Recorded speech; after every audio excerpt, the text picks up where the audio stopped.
All right, welcome to episode 14 of the WatchWell Podcast. My name is Parker, and this is my co-host, Nick. How's it going, Nick? I'm doing well. How are you? I'm doing great. It was a great week. It's a busy week, but it was a great week so far. Great week? Great week, yeah. I mean, we're recording. Today's Thursday. You guys will be listening to this tomorrow, Friday. Hopefully get this up tonight. Tonight's episode, we are doing a movie review through the lens of truth on the movie Inception. Mm-hmm. Christopher Nolan. Yes. It's been a Christopher Nolan kind of like couple months, hasn't it been? Well, I mean, when we do the Batman trilogy, the Dark Knight trilogy, it's got to be. I mean, Right, absolutely. that's 4 movies counting today. So I have a question for you, and this is just off the cuff. So I know that I'm going to catch you off guard here a little bit. If you had to pick the movie, I think I know your pick because I think you're biased. But if you had to pick out of Christopher Nolan's movies that we've done so far in terms of reviews, what movie would you pick for best sound? The best sound design. It's really tough. Ooh, wow. Because they're all amazing. It's either this one or the Dark Knight. Yeah. Because So you pick the violin or the whatever that string instrument they use for the Joker. That's pretty epic. Yeah. It's very epic. I mean, it's so simple, but it's perfect for the suspense and the eeriness of the Joker.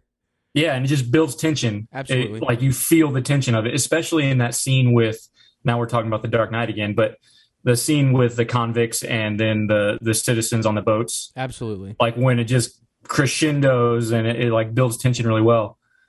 So I wouldn't pick The Dark Knight Rises just because there's difficulty with hearing certain things, I feel like.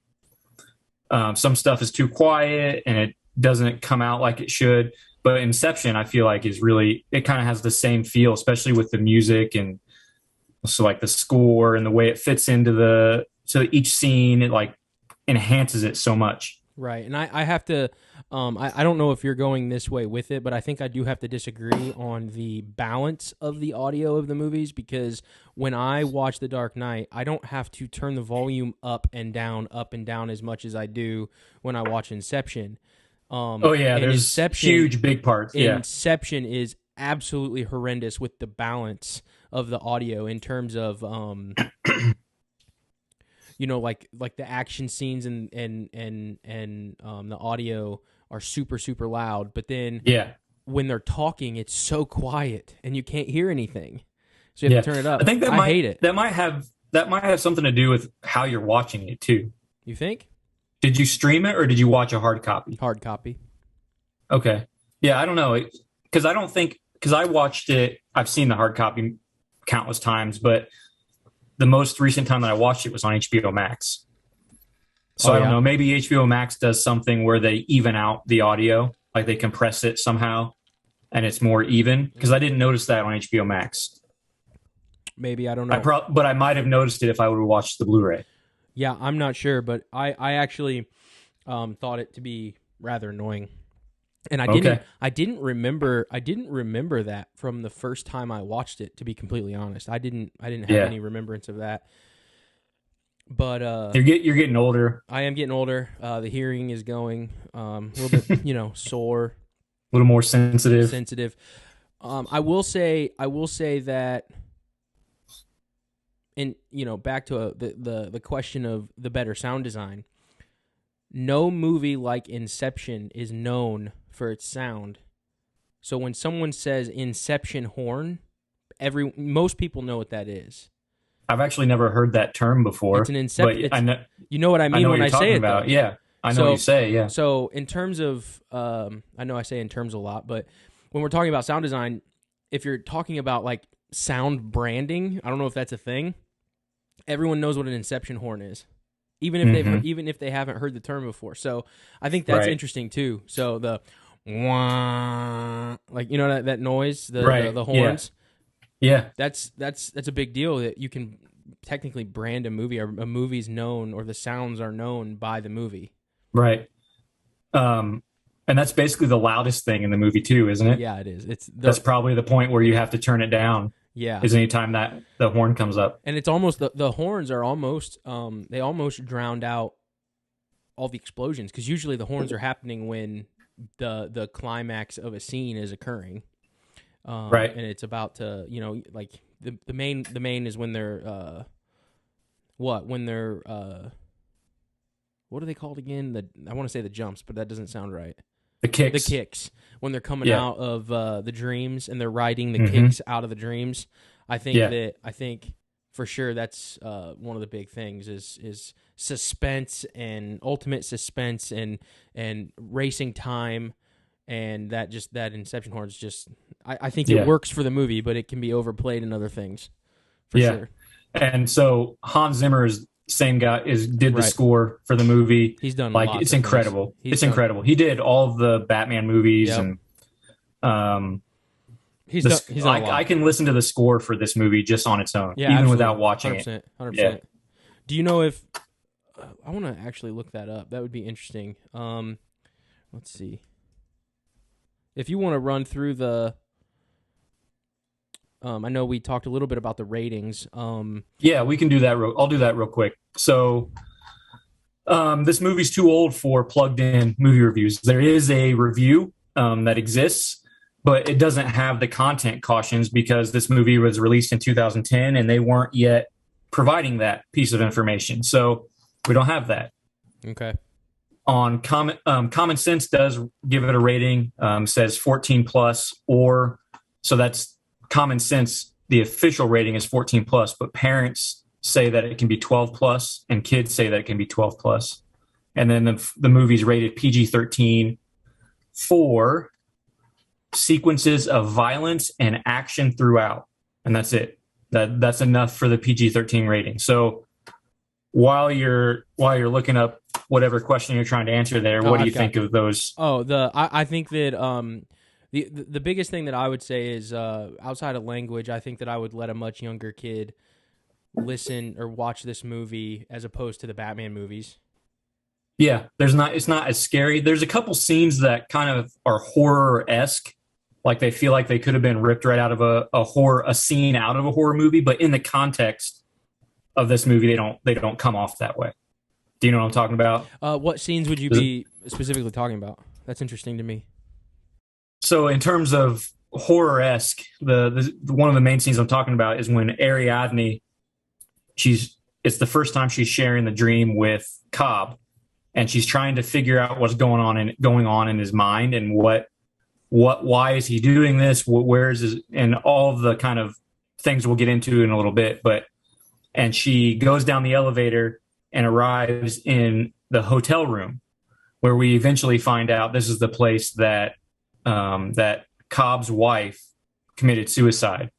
And Cobb's wife kind of walks up to her with this shard of glass. And that whole scene, I feel like it could be ripped out of a horror movie. Okay. In the context, it doesn't really come off that way. Right. But to a kid, it could be kind of scary. Right. Because it's very, very, very obvious that if it were real, Cobb's wife would be killing Ariadne. Right. No, that definitely makes sense. Let's see. Yeah, for the ratings, language, I think that, taking the Lord's name in vain is obviously not what we want our kids listening to. That would be the biggest concern. There's really not. I can't even think of any suggestive sexual scenes that I remember. Yeah, not really at all. And there's not the kiss at the very end or at the climax of the movie. Right, and even though there's a lot of violence, there's not blood or gore. Yeah, the only blood would be when I'm gonna do really bad on the character names for this one. I don't have them memorized, but the guy that gets shot. There's blood. Saito. Yeah, Saito. You just see blood on his shirt. I don't even think that they went as far as to do a bullet hole wound. Right. So yeah, you just see the blood. Yeah. So it's not very graphic at all. Not at all. Is there anything about this? Sorry, go ahead. No, you go. I was gonna say, is there anything about this movie that you didn't like? Yes. Okay, let's start there. Yeah. Okay, we'll start there. They talk too much. Okay. They talk too much about what they're doing rather than demonstrating it. There was another movie that we had that same complaint about. I think it was The Dark Knight Rises. We had that same complaint about, and I think this movie has that, not as bad as The Dark Knight Rises, but it has that tendency too, Okay. where there's too much explaining. Right. Like, and obviously there's a lot that the audience has to try to understand, so some explaining is necessary, but there's too much of it, I feel like, and it gets, after you've seen the movie a few times, those parts of the film can kind of drag. Yeah, I don't know if I disagree with that. I think that that's fair. I think the nature of the film does require more commentary than The Dark Knight Rises. I don't think The Dark Knight Rises needed as much commentary. I think this Right. rides the fence a little better, because when you start talking about dreams within a dream, and you start talking about scenes and transitions from one scene to another scene, it can get very easy to get confused as the viewer. I think that there's there could be a debate about how much talking, but I don't know if I could disagree with your point. Yeah, I just think there were some things that they showed you, like when they're practicing, basically. So when Cobb is bringing Ariadne in and showing her what it's like sharing a dream, like they show you things in there, but then after they've shown you, they feel like they need to tell you. And I can't think of anything really specific off the top of my head. I just think they still could have pulled some of that out, and the audience would still know what's going on. So it's not a huge complaint, just one small criticism, and it's probably the only one I have. Yeah, I'm trying to think. I actually, so like the math stuff about the difference in time. The audience doesn't necessarily need to know the exact math about how the difference in time in each dream works. As long as the audience knows that the characters know that, and we know that the time is different, we don't necessarily need to know the exact math of that. And they go into that detail. And I just think something like that might be unnecessary. Yeah, that could be fair. I think I would have to say that I think they tried too hard on the visual. I don't even know how to. I don't even know the words to say it, but like with the stairs that they did, how they did. What was the paradox thing? I think that they tried too hard. I think it's a cool idea. Don't get me wrong. I think it's a great idea. I think they tried too hard, though, because I understand that you're in a dream and you're outside of physics and you're outside of laws of everything. Right. It's just however your brain works. Right. And I don't think that it was bad to use those ideas. I think that they could have done a better job at, one, showing I think they could have done a better job at showing it on screen outside of just having a city fold in on itself. And then two, I think they could have tied off the loose ends a little better when they're talking about the different stairs and stuff like that. I don't know. I think that could have been done a little better. Okay. You know, because like if you look at the Doctor Strange movies. I haven't. You haven't seen those? You haven't seen the Doctor Strange movies? Nope. Okay, so I watched the first one, and then some of the other ones where the Marvel movies where he's kind of in them, but they're not like specifically about Doctor Strange. And I think those movies are so visually stunning in that like world that and I know that they're newer and they're building off of Inception and it kind of paved the way. So I think that you have to give a little bit of grace there, but I still think that they could have done a better job. Okay.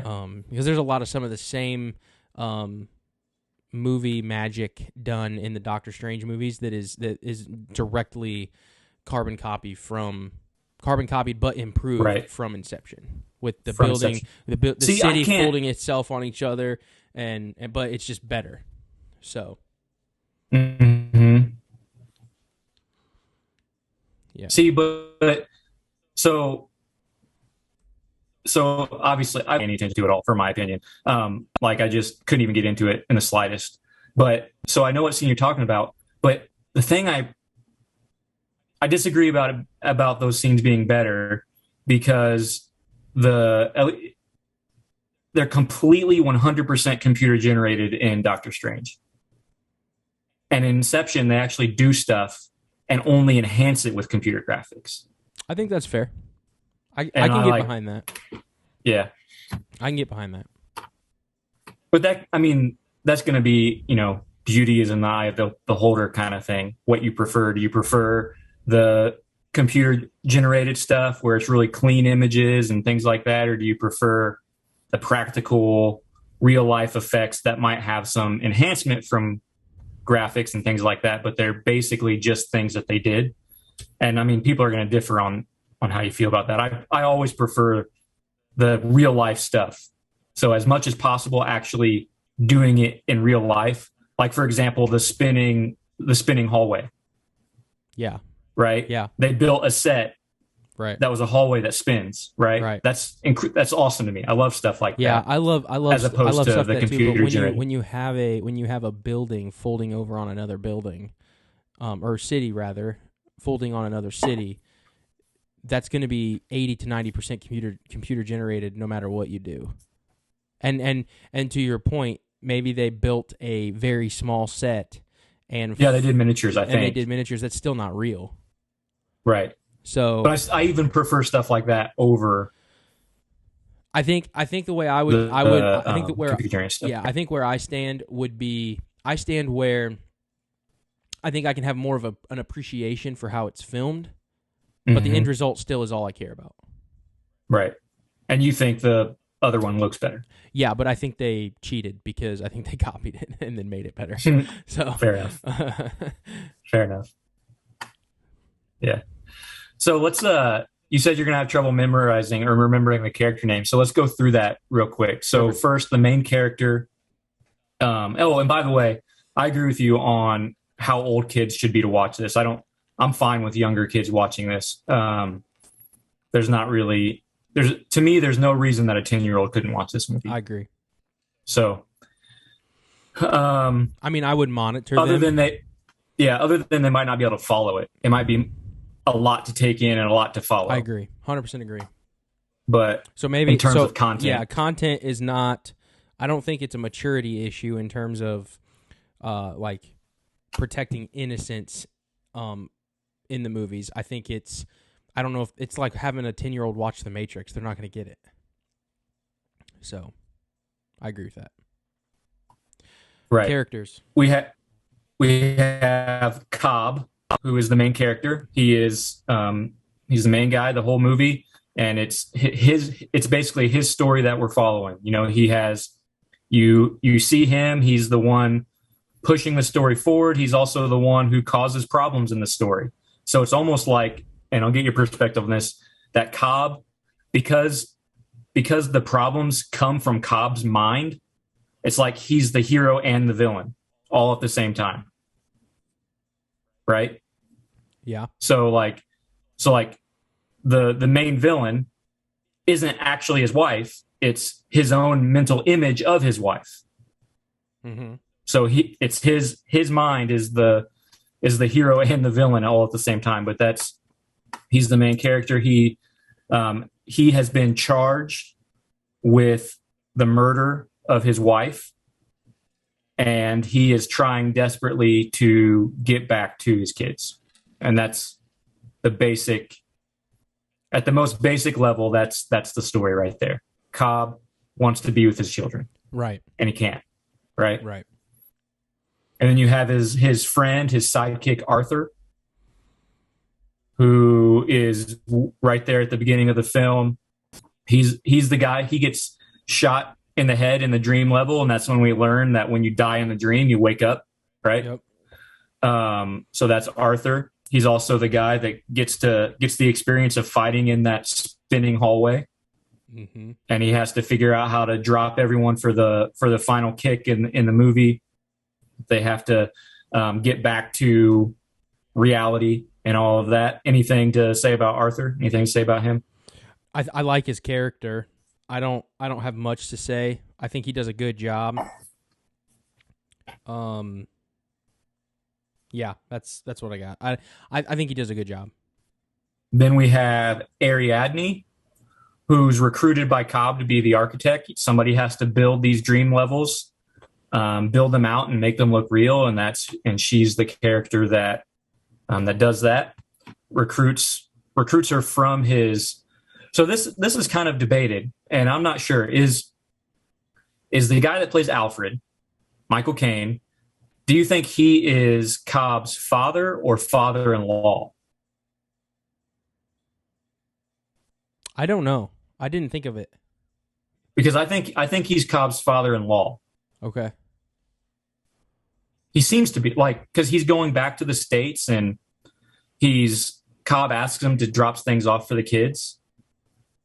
So I don't know if he's Cobb's father or father-in-law, but he's definitely the guy that's trained him. And Cobb is coming to the university where he teaches and is recruiting from him. Wants him to give Cobb a student to build these dream levels, and Ariadne's the student that gets the spot. And she's hesitant at first, but then eventually it's kind of like they paint the picture that sharing these dreams is like a drug, and she can't, once you've done it, you can't just go without it anymore. You've got to come back to it. And she does. And then we have Eames. This is the guy that is, what do they call him? What do they call him? He's the guy that like plays different characters in the dream. Oh, shoot. Do you remember what they call him? I don't remember. Like he takes the image of different people by mimicking their mannerisms, like the way they walk, the way they talk. I can't remember the word. Why can't I remember? I can't remember it either, man. I'm not gonna. They make it really clear in the movie. I just can't remember what it is. But yeah, so I guess the thing that he's probably most known for is he's kind of the sarcastic guy. He's kind of has the one-liners and he's kind of funny. Anything on him? No, man. I think everybody did a great job. I mean, this is a star-studded cast. Yeah. So I mean, it's all brilliant.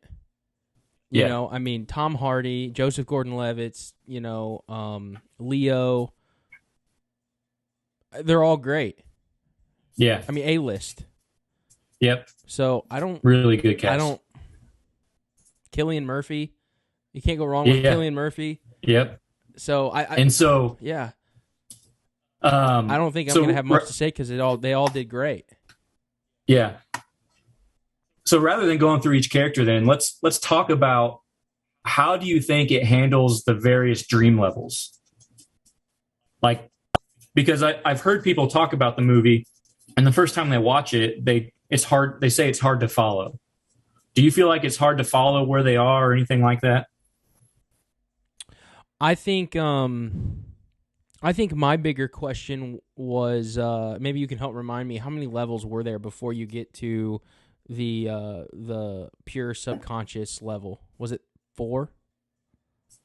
Well, you have level 1 of the dream is where it's raining, and that's where the train comes through. That's where Saito gets shot.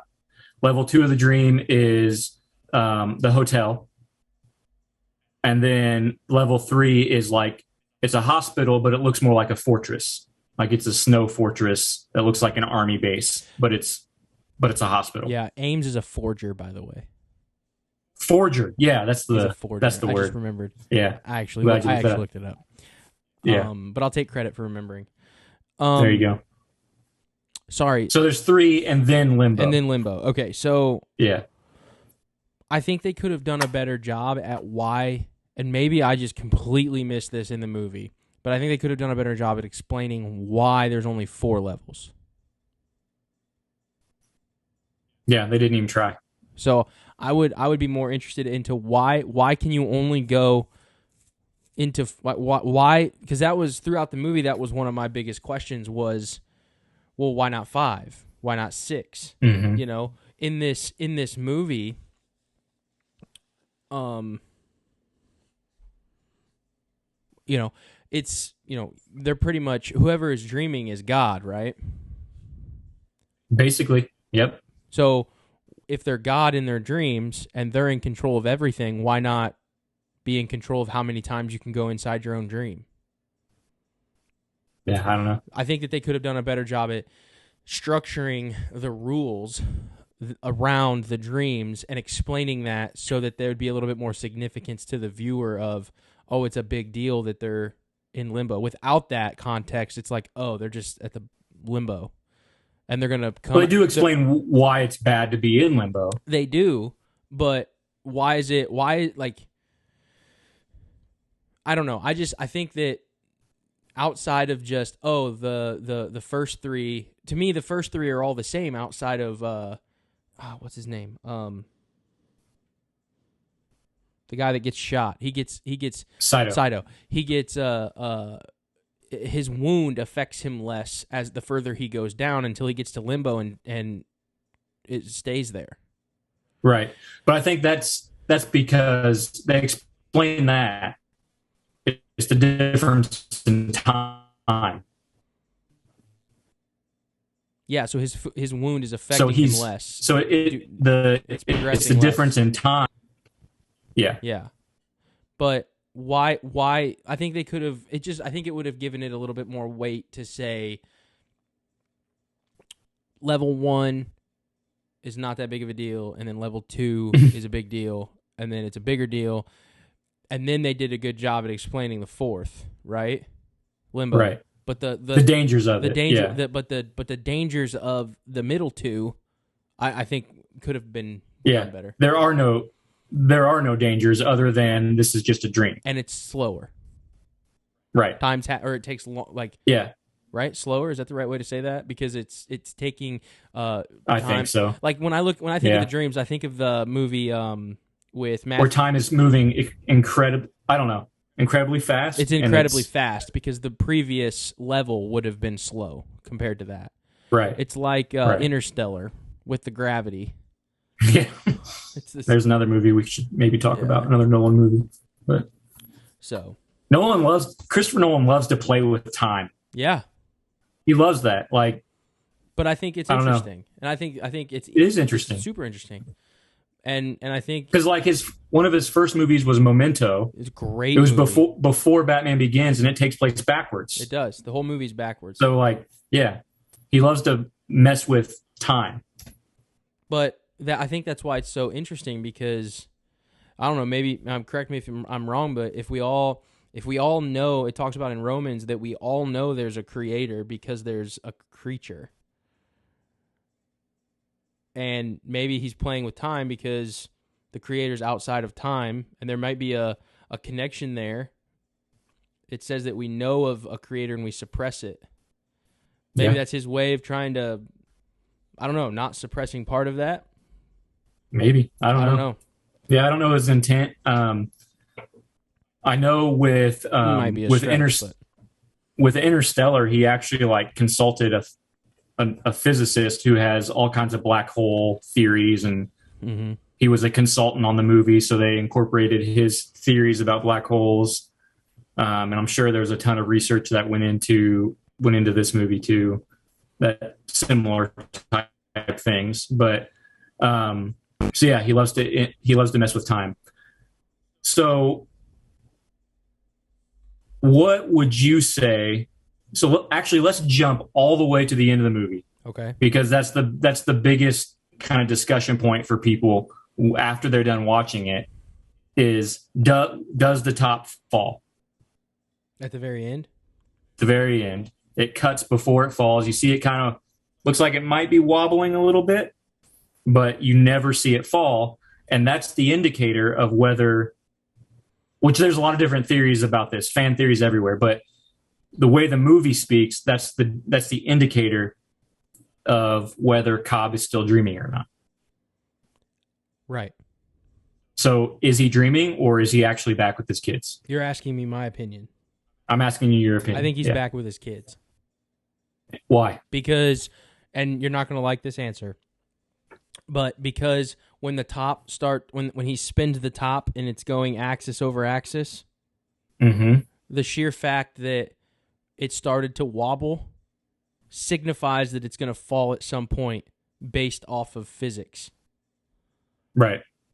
No other top. Fair and enough. then, in addition to that, I don't remember any other totem, or especially that specific totem, that top. I don't remember it ever wobbling when he spins it in a dream. It's just always perfectly end over It's end. always spinning. Yeah.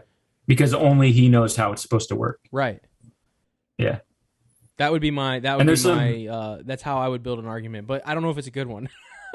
Yeah. And I don't know if that's necessarily a good argument either. I mean, I agree with you that I think just for the sake of the movie, I think he's in reality, and I think he's back with his kids. Because it doesn't make sense to come out of limbo into another dream.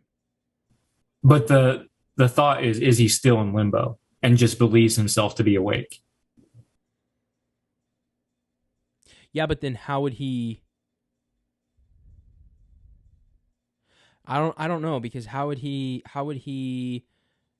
So then the plane would have been a dream. Right.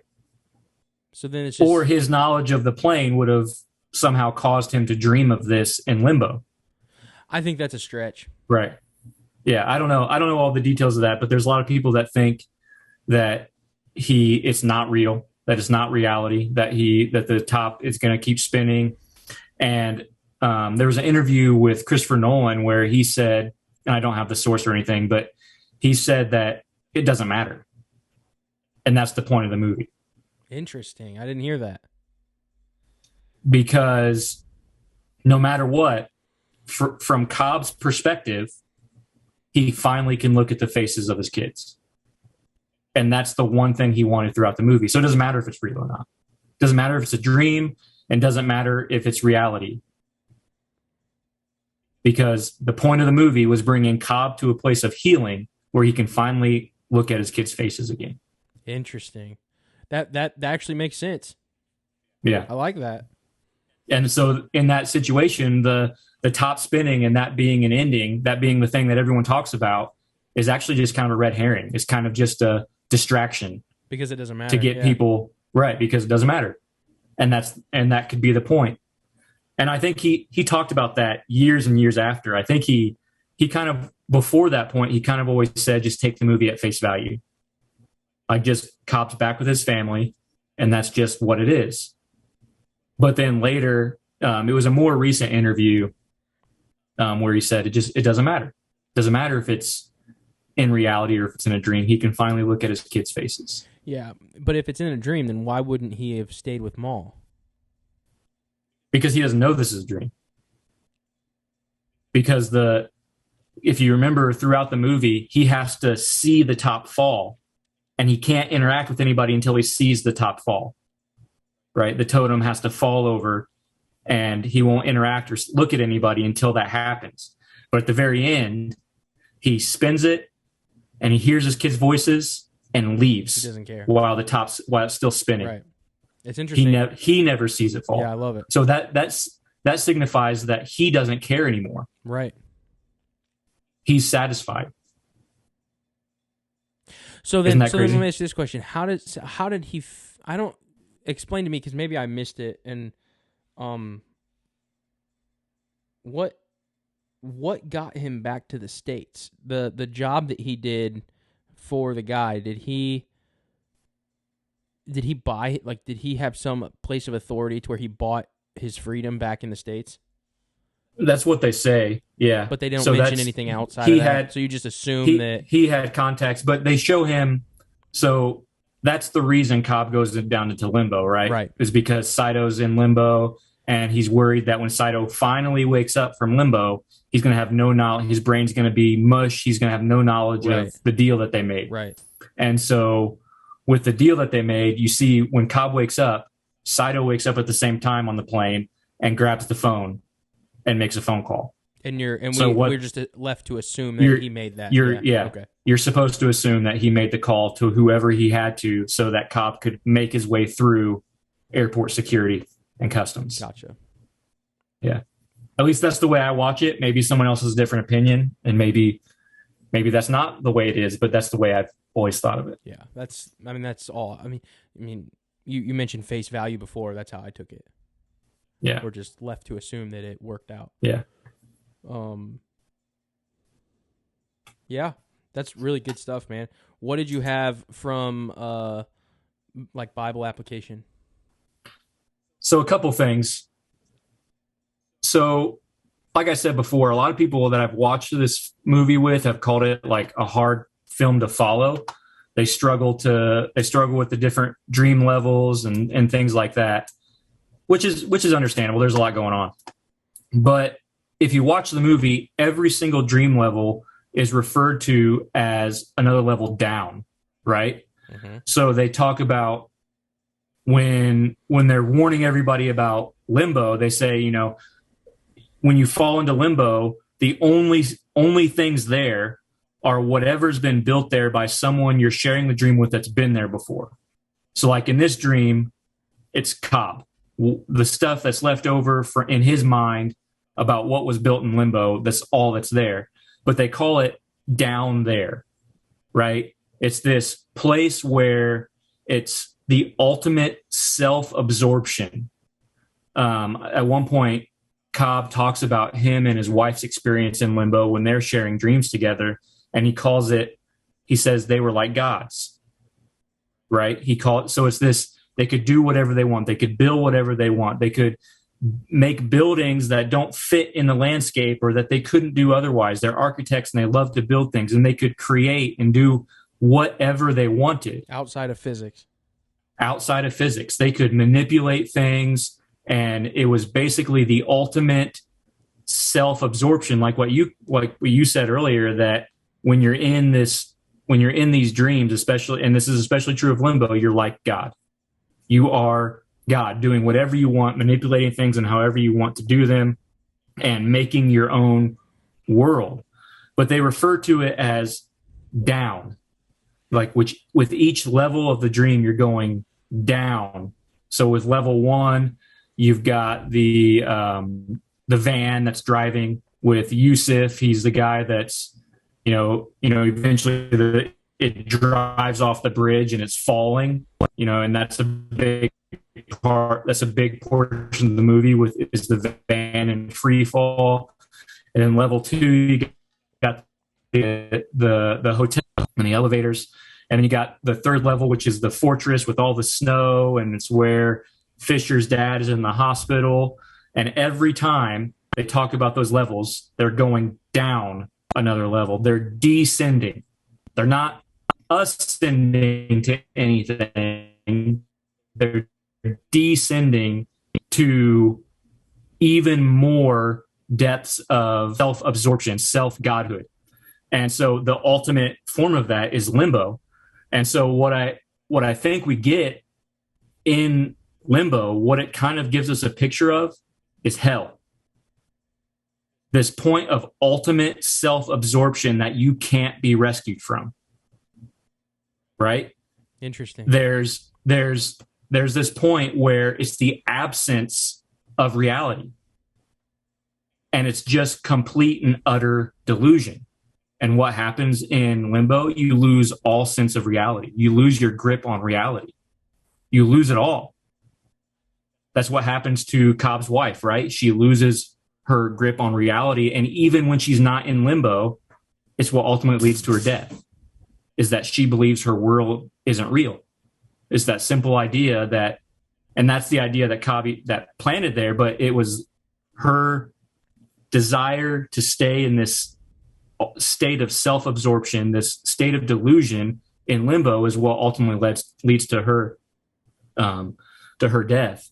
And so we get a picture of that. And another way of thinking about that is the absence, the complete and utter absence of God's grace.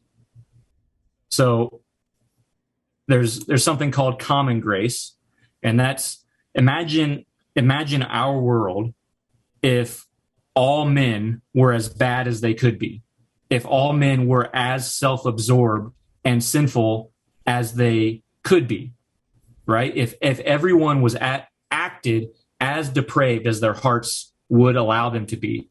But God is restraining some of that evil. God is restraining some of that selfishness in our world to bring about his purposes in the world. So that's called common grace. So like Matthew 5:45, for he makes his sun rise on the evil and the good and sends rain on the just and on the unjust. So the nature and the gifts that God's provided in creation are here to be used by both the just and the unjust, by the good and by the evil.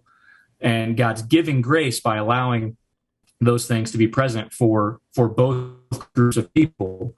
Luke 6:35 says, but love your enemies and do good and lend, expecting nothing in return, and your reward will be great, and you will be sons of the Most High, for he is kind to the ungrateful and the evil. That's God's common grace. That's God's grace, the fact that the evil aren't immediately destroyed right now, or the fact that they're not as evil as they could possibly be.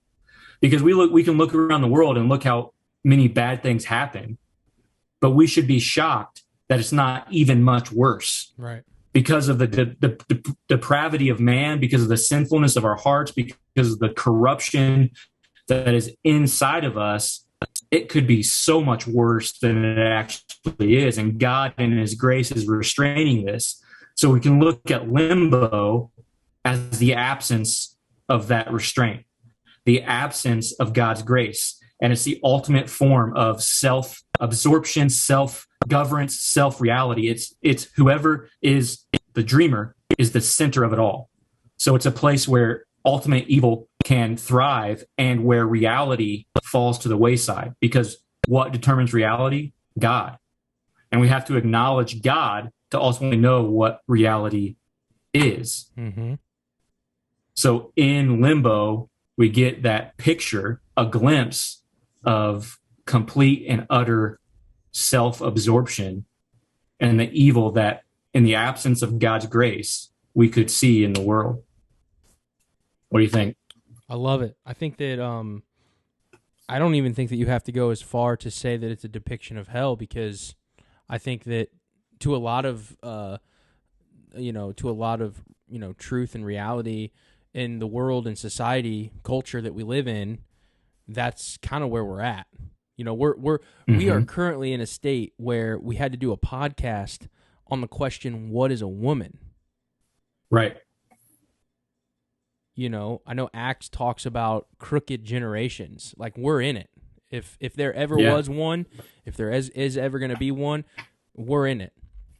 And it's very obvious. So that ideology, any ideology that is shoveled these days is just that self-absorption, just to the core, to where you're so bought in that you can't even see the vain philosophy of your own worldview. Mm-hmm. You know, the holes in your worldview. You won't allow yourself to see it. You've been given over to your own depravity, like it talks about in Romans, and your heart's probably been hardened, and some people just aren't gonna be able to be reached by the gospel. Yeah. And for sure, you know, it's just not gonna be able to work on them. So, but I totally God's agree. wrath and judgment is being given over to your own absolutely depravity. Yeah. So for sure. I think we're there. I think that that's why it's important to continue to use the word to convince and to convict. Mm-hmm. So, sure, absolutely, that's good stuff, man. I think that's a great thing to pull. I didn't pull that at all. Not at all. I think that's really good. And then the other part of that is, how do you? So, like, setting limbo aside, this is still true for limbo, but it's really true of all of the dream levels in the movie. How do you get up to reality in the movie? What has to happen?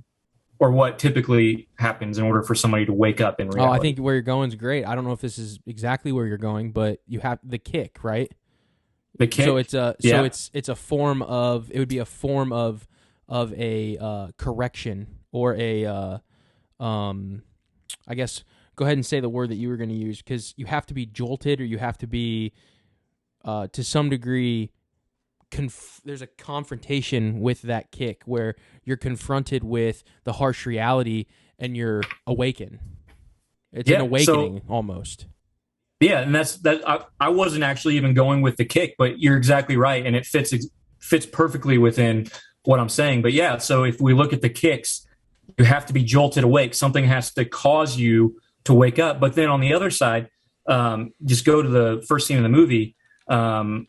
they find out that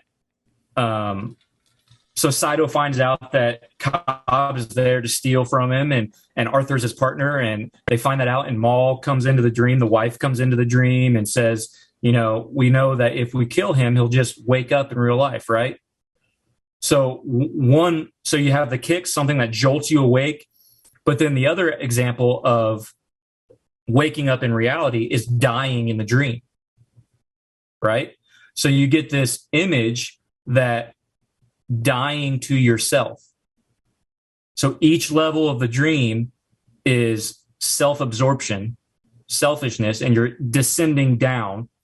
But then to get up is dying to self and awakening to reality.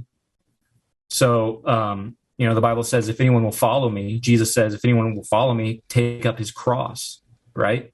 That's a call to come die. That's a call to follow him in his death. Right. That's an example how do you explain repentance in a sense. I know. Yeah. And I agree with that. And I know not every application is going to be perfect, but didn't Saito, right? Saito? Is that his name? Mm-hmm. So Saito didn't, like, when he gets shot, didn't they say that he can't die because he'll die in real life too?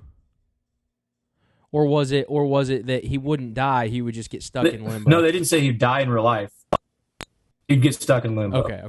I just wanted to make sure I had that right. So the risk to Saito was that if he dies in that particular dream level, then he falls into limbo because the dream's not over, because everyone in the dream's not there. But for some reason, and maybe this is another part where the movie gets kind of confusing, but oh no, it was because they were on sedatives. Oh, the sedatives wouldn't allow them to wake up if they were killed in the dream levels. Gotcha. Okay. But at every other point, they if you died in the dream, you woke up in reality. Gotcha. So it was the adding the sedatives into this because of the long flight. That's what made it that way. Gotcha. So I remember that now. Gotcha. But in all other circumstances, you die in the dream, you wake up. Gotcha. In reality. So it's the exception, not the rule. But then do what? It's the exception, not the rule. Right. Yeah. Got it. So beyond that, do you have anything you want to add so far? Because I've got a lot more to go if you don't. No, keep rolling, man. I do have some. I have one major thing that I took away from the movie, but you can keep rolling. Okay. So I think the scenes that involve Cobb and his wife, where there's that confrontation between the two of them. So it's Cobb's mental image of his wife and Cobb confronting each other. Mm-hmm. That happens a few times, but the main time, the biggest moment in the movie, I think, is near the end. It's kind of the climax where Cobb is in limbo and they've gone to the apartment that Cobb and his wife live in, and his wife has Fisher held captive there, right? And there's this scene. So we're talking about the nature of reality and self-absorption, going further into this delusion. And what brings Cobb out of that delusion? What Cobb is faced with a choice. He's faced with this choice where he wants in his heart, he wants desperately to be with his wife, even if it is just his mental image of her. He's fighting. He knows it's not real. He's aware of it, but he wants desperately, because of his grief, he wants desperately to be with his wife again because he loves her. And he knows that ultimately he feels the guilt of her death. He feels responsible for it, and he feels like he's the one who caused it, and he blames himself, and he wants to be with her again because he loves her. But then there's this point where he has the opportunity to choose to stay in the dream, stay in limbo with his mental projection, or to finish the mission and move out of that, move on past his grief into reality. And what is it that he eventually chooses to move on? But what is it that allows him to overcome that? And there's a really, really good quote Cobb's wife says, you keep telling yourself what you know, but what do you feel? And that's the temptation. That's the temptation that Cobb has in his own mind. Because remember, this isn't actually his wife. It's his projection, his mental image, his memory of his wife that's saying this. You keep telling yourself what you know, but what do you feel? And what does Cobb feel? He feels like he's depressed and saddened over his wife's death, and he wants to be with her. He wants to see her. He wants to stay with her, even if it is in this dream. That's what he feels. And that's the question that causes him to be confronted with this choice. Am I going to choose this fake reality and be with my wife, or am I going to face reality, which is that she's gone? And he desires so deeply to be with her. But what is it that ultimately causes him to choose? Is he sees and realizes the beauty of something. He sees and he realizes his mind is awakened to the beauty. And so this corresponds with a non-believer coming to faith in Christ. A non-believer coming to faith in Christ happens because they're awakened to the beauty of what Christ accomplished on the cross. They're awakened to the beauty and magnificence of what he did for us on our behalf, doing what we can't do, paying our penalty. They see the beauty in that, and they see the beauty in the grace of God, providing a way for us to be united with him for all of eternity. And that's exactly what draws Cobb out of this delusion, because his response to the question, again, I'll read the question again. You keep telling yourself, what do you know? But what do you feel? So he has to choose. Do I go with what I feel, or do I go with what I know? And Cobb's response is, and if I'm getting this, I got the screenplay right here behind me, so I pulled it right out of that. But he says, I wish more than anything, but I can't imagine you with all your complexity, all your perfection, all your imperfection. Look at you. You're just a shade of my real wife. You're the best I can do, but I'm sorry, you're just not good enough.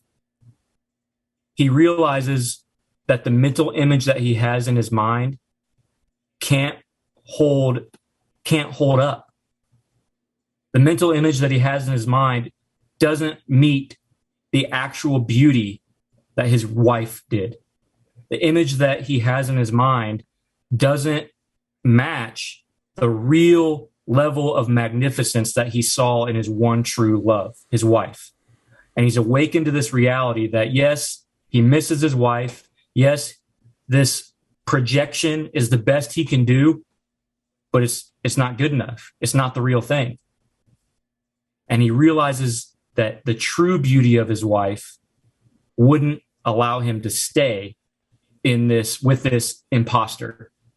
So when we're stuck in our sin, when we're dead in our sin, we're choosing all kinds of imposter gods. We're choosing all kinds of things, worshiping them, thinking that they will satisfy us, thinking that they'll bring us pleasure, thinking that they'll bring us good things, joy, happiness, whatever it might be, success, whatever thing it might be. We sin because we think we get a wonderful reward on the other side of that sin, and we love it. But when we come to Christ, what we see is that whatever that is that we're worshiping, that we're running to, it's just not good enough. And we actually compare it to the real living God, who is absolutely magnificent. And we realize that none of these things over here that I'm using as projections can hold up. None of them can provide the joy, the satisfaction, the peace that the one true God provided when he sent his son into the world to die for me. The beauty contained in God outmatches the beauty contained anywhere else. And when we get into that beauty, we can't help. And that's exactly what Cobb does at the end of this movie. He says, you're just an imposter. Right.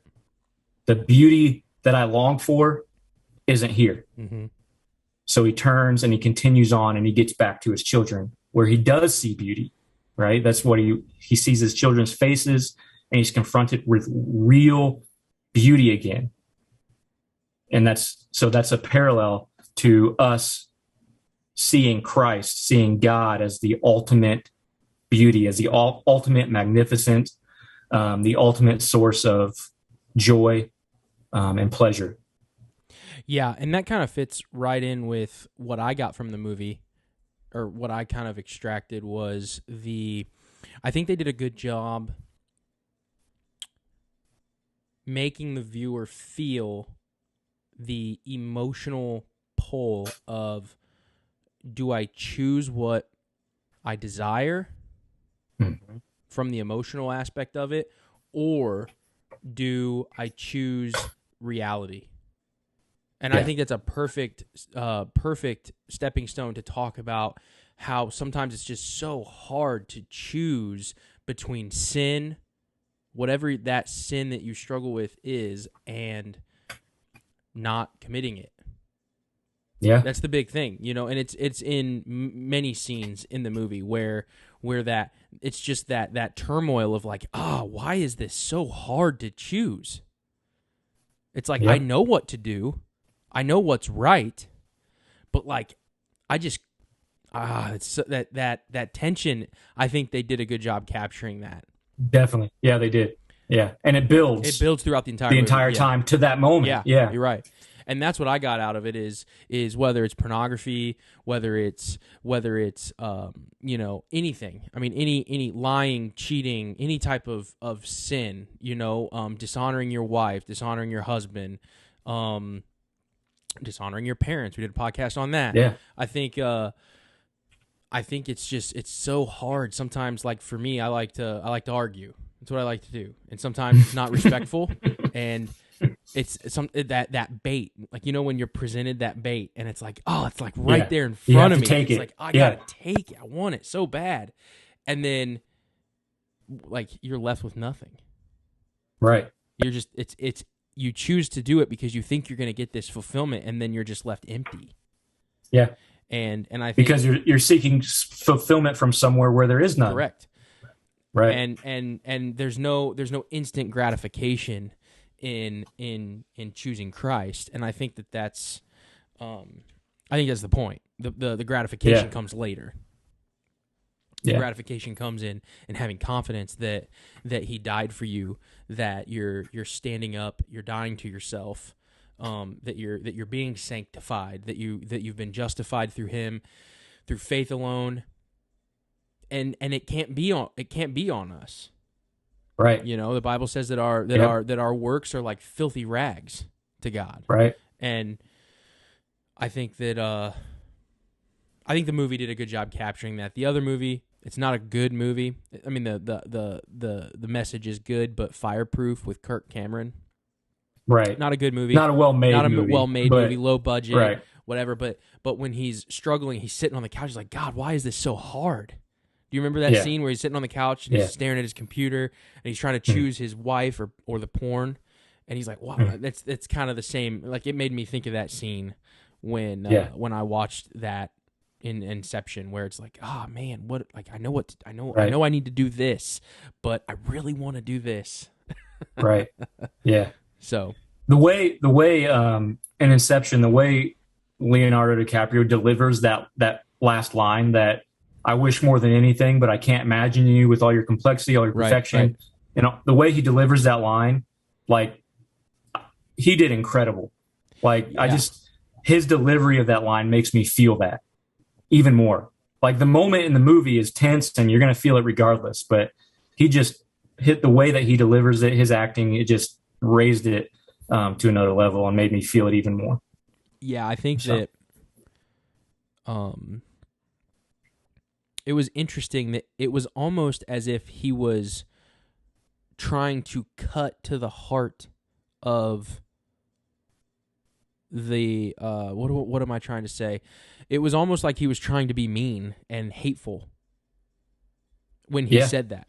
It wasn't like I'm sorry, like, because normally trying to appeal to an audience, I think they would have written that scene as him being nice to the false depiction of his wife, and it would have been like, oh, I love you, but you're just not the full thing, and I'm gonna let you go, and it would have been this emotional thing. But Emotional moment. instead we get anger Mm-hmm. and we get hatred. I hate this false depiction of you. Yeah.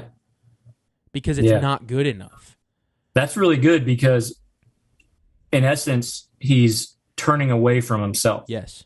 Right? Yeah. He's saying that it's not necessarily self-hatred, but it's understanding that he can't find fulfillment in himself.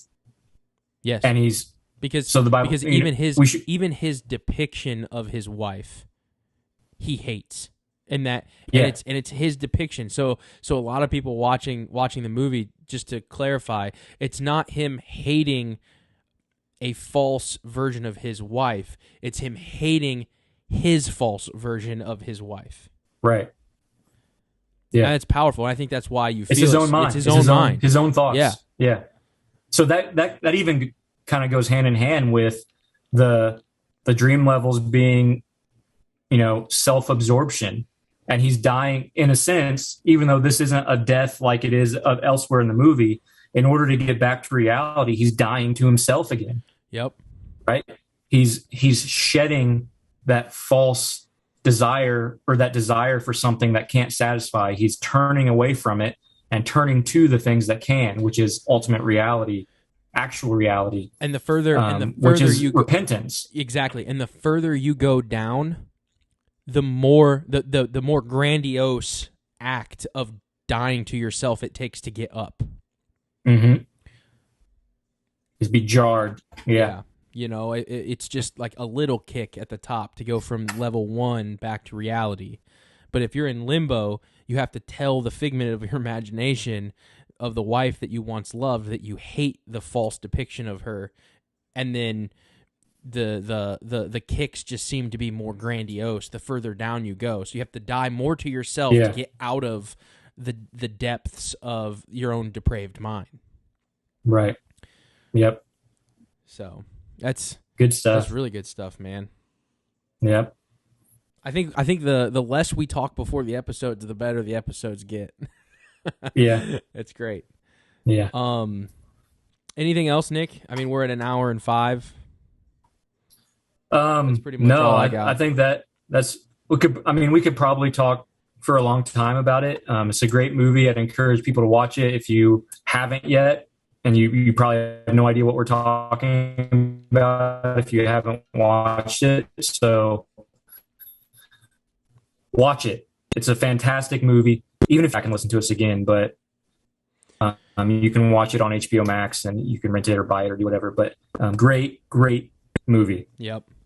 All right, guys. Not sure what the next movie is going to be, but I am Parker, and this is Nick signing off this episode 14. We will post on the Facebook page. If you guys don't, if you guys aren't subscribed to our YouTube channel, please do that. Hit the notification bell so you don't miss an episode. And then if you want to head over to our Facebook page, like that, and we want to, just create a good community to where we have good conversations and discussions on the Facebook page, the best you can with a character count.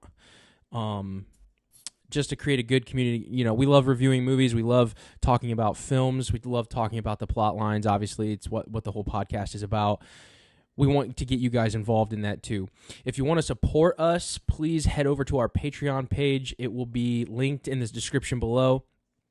If you want to support us, you can support us there to help get cameras and make the podcast better, easier to watch, and stuff like that. So we would appreciate it if you did that. We'd feel very blessed. But outside of that, did I miss anything, Nick? No, I think that's it. All right, we'll catch you guys next week. See ya.